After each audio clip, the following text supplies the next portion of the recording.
ফচঙৰ 12 নম্বৰ কাহিনী ফচঙৰ ছামাৰ কেম্প পাঠ কৰিবলৈ লৈছোঁ। ফচঙৰ ছামাৰ কেম্প। ভাদমহীয়া টিকাফটা ৰ'দ এজাকে গোটেইখন দেই পুৰি নিছে। খেতি উঠি নাঙল ধোৱা পিঠা খায়ো ৰাইজ আজৰি হ'ল।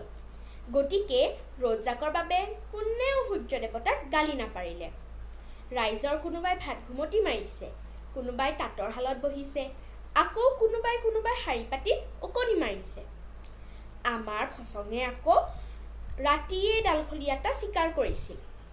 এবেলা বিচনাৰ তলত পৰি সি সেইটো খাই শেষ কৰি লাহেকৈ বাহিৰলৈ ওলাই আহিছে।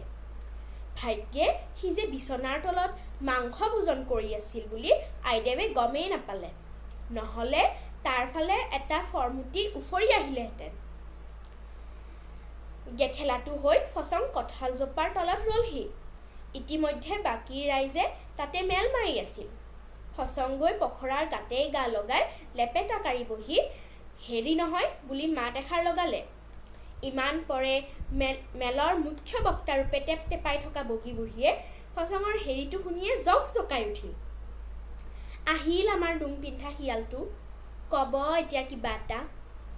বুঢ়ী, তোৰ চকুত চানি পৰিছে বুজিছ, চকুত কিবা কিবি লগাবি। মই হেন এই মস্ত মেকুৰীটোক শিয়াল বুলিছ যেতিয়া তোৰ দিন চমু চাপিছে। বাৰু ৰাইজ, বুঢ়ীৰ কথা বাদ দিছোঁ। হেৰি নহয়, ছামাৰ কেম্পৰ কথা কিবা ভাবিছেনে? Summer camp? এইটো আকৌ কি বস্তু? খাই নে পিন্ধে? ফচঙৰ মুখত শব্দটো শুনিয়ে সকলোৰে মুখত প্ৰশ্নবোধক চিনডাল তকৈ জিলিকি উঠিল। তাকে দেখি ফচঙে খেককৈ হাঁহি উঠিল। ইছ ৰাম, ময়ে মূৰ্খ, তহঁত অজ্ঞানী নিৰক্ষৰ সোপাই ক'ৰ ছামাৰ কেম্পৰ কথা জানিবি। শুন, ছামাৰ কেম্প মানে এই যে গৰমৰ দিনত মানুহৰ পোৱালীবোৰে কিছুমান ঠাইলৈ গৈ বনভোজ খাই খেল ধেমালি কৰে, সেইটোৱেই ছামাৰ কেম্প। সেইটোৱে যদি ছামাৰ কেম্প, আমি সেইটোৰ কথা ভাবিম কিয়? সেইটোৰ কথা মানুহে যি ভাবে ভাবি থাকক। চাটৰিয়ে কাষতে থকা ধূলি এখিনিত হাউক কৰে নখটো মাৰি ক'লে। চাটৰিৰ উফাইডং মৰা কথা শুনি ফচঙৰ খং উঠিছিল যদিও যিমান পাৰে কোমল মাতেৰে সি বুজাবলৈ চেষ্টা কৰিলে। হেৰৌ, কেৱল মানুহেই ছামাৰ কেম্পলৈ যাব পাৰেনে? আমি বুঢ়ীও পাৰোঁচোন। তাৰমানে আমি বুঢ়ীও এতিয়া মানুহৰ দৰে ক'ৰবালৈ গৈ ছামাৰ কেম্প নে ফামাৰ কেম্পখন খাবগৈ লাগে। বগী বুঢ়ীয়ে ফচঙৰ কথাত বৰ ডাঙৰ কিবা এটা ৰস পোৱাৰ দৰে পেটত ধৰি হাঁহিবলৈ ধৰিলে। তাকে দেখি ফচঙৰ স্বাভাৱিক খংটো উঠি আহিল। চুপ বুঢ়ী, মই তোক এনেই কওঁনে তই হাঁহ হৈ যি জন্ম ল'লি আৰু হাঁহৰ মূৰটো অলপো বিকাশ নকৰাকৈ মৰিবি? গোবৰ এসোপা আছে যে। শুন, মই অকলেও ছামাৰ কেম্পলৈ যাব পাৰোঁ, কিন্তু ঘৰৰ পৰিয়াল বুলি তহঁতক লগ ধৰিছিলোঁ। ভাবিছিলোঁ তহঁতিও জীৱনটো অলপ উপভোগ কৰিবি। নাই, তহঁতৰ সেইবোৰত কিবা মন কাণ থাকিলেহে। তই খং নকৰিবিচোন ফচং, ইহঁতে নাজানে কাৰণেহে তেনেকৈ কৈছে। বাৰু, তোৰ পৰিকল্পনাটো কচোন। পখৰাই ঘোপা চকুৰে সকলোকে মনে মনে থাকিবলৈ কৈ ফচঙক বুজালে। পখৰাৰ বুজনিত ফচং শান্ত হ'ল। সি তাৰ পৰিকল্পনাৰ কথা ক'লে। এইবাৰহে সকলোৰে মন উচ পিচ লাগিল। বাহ, কিমান মজাৰ পৰিকল্পনা। কিন্তু প্ৰথমে জেতুকীয়ে মাত লগালে। মোৰ যে শুনিয়ে যাওঁ লাগিছে। কিন্তু নতুন পোৱালি দুটালৈ ক'ৰবালৈ গ'লে আইদেৱে ফলা খৰিৰে কোবাব। মই পাছৰ বাৰতে যাম দে, এইবাৰ তহঁতিয়ে যা। মই বাৰু কিবা কিবি খোৱা বস্তু যোগাৰ কৰি দিম। ৰংমনে ময়ো যাম বুলি ক'বলৈ ঠোঁটটো মেলিছিলহে ফচঙক সমূলি দেখিব নোৱাৰা ৰিণিকীয়ে মাৰিলেই নহয় খোঁটটো। বৰষুণ অহাৰ আগতেই ঘৰৰ ভিতৰখন ঠিক ঠাক কৰাৰ কথা পাহৰিলা নেকি? খবৰদাৰ, কলৈকো যাব নোৱাৰা। ৰিণিকীৰ ধমকত ৰংমন চুপচাপ থাকিল। টুকলুৱে আকৌ জাপ দুটা মাৰি ময়ো যাম বুলি ক'বলৈ পালেহে ফচঙে দবিয়াই উঠিল। থ, তই যাব নালাগে। ক'ৰবাত হেৰাবিগৈ আৰু ভাইটিয়ে আমাক ঔকিল সোধাব। মুঠতে যোৱাৰ নামত কেৱল ফচং আৰু পখৰাৰ নামহে থাকিলগৈ। অৱশ্যে হাঁহৰ পৰিয়ালটোৱে এতিয়াও নিজৰ মাজতে টেপটেপাই আলোচনা কৰি আছিল। অৱশেষত হাঁহৰ আলোচনা শেষ হ'ল। বগী বুঢ়ীয়ে গলখেকাৰি মাৰি ডিঙিটো পৰিষ্কাৰ কৰি যিমান পাৰে সিমান মিহিকৈ মাতষাৰ উলিয়াই ক'লে, বুজিছ ফচং, আমিবোৰে বহুত আলোচনা কৰিছোঁ। নতুনকৈ পোৱালি ওলোৱা বোৱাৰী কেইজনী যাব নোৱাৰে, দুজনীমান উমনিত বহিছে। ডেকাকেইটাৰ ওপৰত আকৌ ঢেৰ দায়িত্ব। বকলা মাৰিব নালাগে বুঢ়ী, কোনোবা যাবনে নাই সেইটো ক। মানে আমাৰ ফালৰ পৰা ময়েই যাম। তয়েই দেখোন কৈ থাক মৰাৰ আগতে হাঁহৰ জীৱনৰ উপৰি বেলেগ জীৱনটোৰ দৰে জীৱন উপভোগ কৰি চাব লাগে। গতিকে ময়েই হ'ব দে, বকলা মাৰিব নালাগে, তই যাবি বাৰু। অনিচ্ছা সত্ত্বেও ফচঙে বুঢ়ীৰ কথাত সন্মতি জনালে। দিন বাৰ ঠিক হ'ল আৰু নিৰ্দিষ্ট দিনটোত পখৰাৰ গাত খোৱা বস্তুবোৰ বান্ধি দি তিনিওটা ওলাল। আগে আগে ফচং, মাজত বুঢ়ী আৰু একেবাৰে শেষত পখৰা। বুঢ়ীয়ে ঘৰতে যি মুখ মেলিলে সেইখন বন্ধ নকৰাই হ'ল। পখৰা আৰু ফচঙে শুনক বুঢ়ীয়ে নিজৰ মতে টেপটেপাই গ'ল। বুঢ়ীৰ টেপটেপনিত কাণ ঘোলা হোৱাৰ আগতেই সিহঁত গৈ ফচঙে চাই থোৱা ঠাইডোখৰ পালেগৈ। ঠাইডোখৰ মানে পথাৰৰ মাজত এখন কঠীয়ানিখনৰ এফালে এটা ডাঙৰ পুখুৰী আছে আৰু পুখুৰীটোৰ পাৰতে এজোপা ঔটেঙা গছ। আনফালে এখন বেতনি, বৰ বেছি ঘন নহয় যদিও একেবাৰে পাতলো নহয়, আৰু সেই সকলোকে আগুৰি আছে পথাৰখনে। অ' আই, তই এইডোখৰ ঠাইৰহে কথা কৈছিলি। এনেকুৱা কত ঠাই আমাৰ ঘৰৰ ওচৰতে আছে। সেইয়া তোৰ খেচনি আৰম্ভ হ'লেই নহয়। তোৰ চকুৰে কিবা এটা ভাল দেখ নেকি? সেইবাবেতো তোক আনিবলৈ মনেই নাযায়। পাগলী বুঢ়ী, চা, ইমান ঠাণ্ডা ঠাই, কাষতে সেইটো পুখুৰী, ছাদ বহিবলৈ এজোপা গছ, ইফালে বতাহজাকৰ কথা ক'বই নালাগে, আৰু সকলোতকৈ ডাঙৰ কথা, ইয়াত আমাৰ ভুল ধৰিবলৈ কোনো মানুহ নাই। ইয়াতকৈ আৰু সুখৰ ঠাই তোক লাগেনে?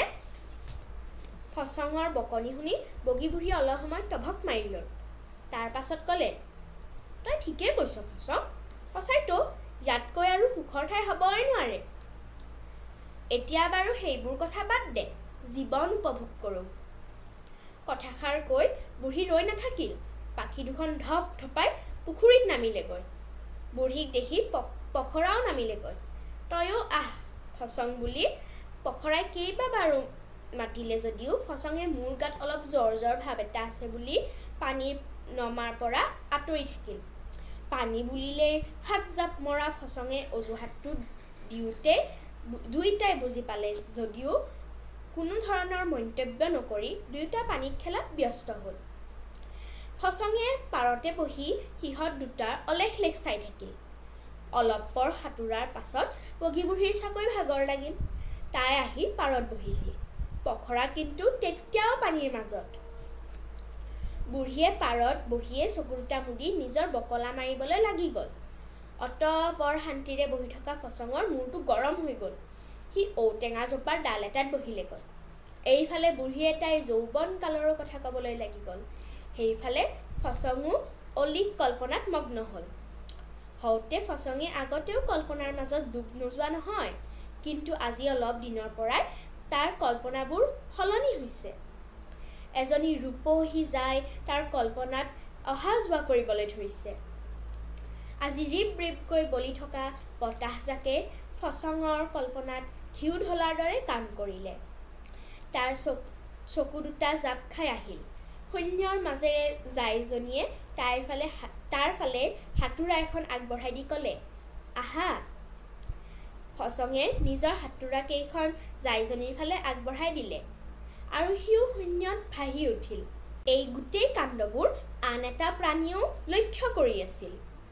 বেতনিৰ মাজত সোমাই বগী বুঢ়ীক লক্ষ্য কৰি থকা সেই হেঁপাটোৱে তাৰ তিনিদিনীয়া লঘনীয়া পেটটোক সান্তনা দি কৈ আছিল, ৰহ, নিচিঞৰিবি, আজি তেলাল মাংস পাবি, মাত্ৰ সেই শত্ৰুকেইটা অলপ আঁতৰ হওক। পখৰা পানীৰ মাজত, ফচং গছৰ ডালত, তাতে বগী বুঢ়ী টোপনিয়াই আছে। এনে এক সুবৰ্ণ সুযোগ সি এৰি দিবনে? হেপাটোৱে মনে মনে কাষলৈকে আহি বগী বুঢ়ীৰ ডিঙিলৈ বুলি জাপ এটা মাৰিলে। হেপাটোৱে জাপ মাৰি এই বগী বুঢ়ীৰ গাত পৰেই আৰু ঠিক তেনে সময়তে কল্পনাত ৰাজকুমাৰীজনীলৈ হাতোৰা মেলি দিয়া ফচং আহি হেপাটোৰ গাতে পৰিলহি। এটা পল হেপা, বগী বুঢ়ী আৰু ফচং কোনেও তত ধৰিব নোৱাৰিলে আচলতে কি হ'ল। হেপাটোৱে তাৰ গাত কেনেবাকৈ পখৰা পৰিলহি বুলি বিকট চিঞৰ এটা মাৰি ফচঙক আছাৰ মাৰি পুখুৰীত পেলাই বতাহৰ দৰে পলাই পত্ৰং দিলে। বগী বুঢ়ীৰ মাতবোল বন্ধ হৈ ঠেৰেঙা লাগি ঠাইতে পৰি ৰ'ল। আনহাতে শূন্যত ভাহি উঠা ফচঙে মাত্ৰ এটা কথাই অনুমান কৰিলে যে তাৰ গাটো তিতা তিতা লাগিছে। তাৰ পিছত সকলো আন্ধাৰ।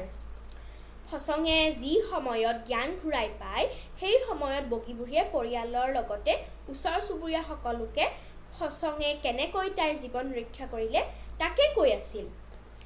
তাইৰ কথা চিন্তা কৰি সি হেপাটো গাত জঁপিয়াই পৰিল আৰু হেপাটোৱেও ভয় খাই তাক পানীলৈ দলিয়াই দিলে। পাছত পখৰাইহে তাক পানীৰ পৰা উদ্ধাৰ কৰি চুচুৰাই চুচুৰাই কোনোমতে ঘৰলৈ আনিলে। মুঠতে গোটেইবোৰ বিতংভাৱে বৰ্ণনা কৰিছিল। সকলোৱে ফচঙৰ সাহস আৰু শক্তিৰ শলাগ ল'লে। নিজৰ প্ৰশংসা শুনি মেলো নেমেলোকৈ ফচঙে চকু দুটা মেলিলে। সি যে টোপনিৰ জালতহে হেপাটোৰ গাত পৰিছিলগৈ সেইটো কথা কোনেও গম নোপোৱাৰ বাবে তাৰ মনটো ভাল লাগি গ'ল। আনন্দ মনেৰেই সি নিজলৈ চালে। জিভাৰে চেলেকি চেলেকি চিকুণ কৰি থোৱা দেহটো বোকাই পানীয়ে একাকাৰ। হয়তো পখৰাই তাক চুচুৰাই ঘৰলৈ আনোতে লাগিল। প্ৰশংসাখিনিৰ আগত সেইটো কোনো ডাঙৰ কথা নহয় বুলি ভাবি ফচঙে গাটো লৰাবলৈ চেষ্টা কৰিলে। এই প্ৰথমবাৰৰ বাবে সি অনুভৱ কৰিলে যে সোঁ কাণখন বৰকৈ বিষাইছে। বাওঁ কাণখন অতীততেই হেৰুৱাই থৈছে।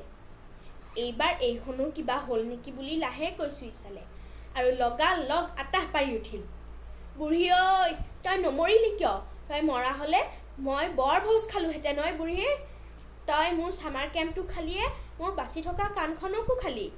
মই এতিয়া মোৰ জাইজনীৰ আগত কেনেকৈ ওলাম? বুঢ়ী, তই মৰ। আজিলৈ ইয়াতে এৰিছোঁ। ধন্যবাদ।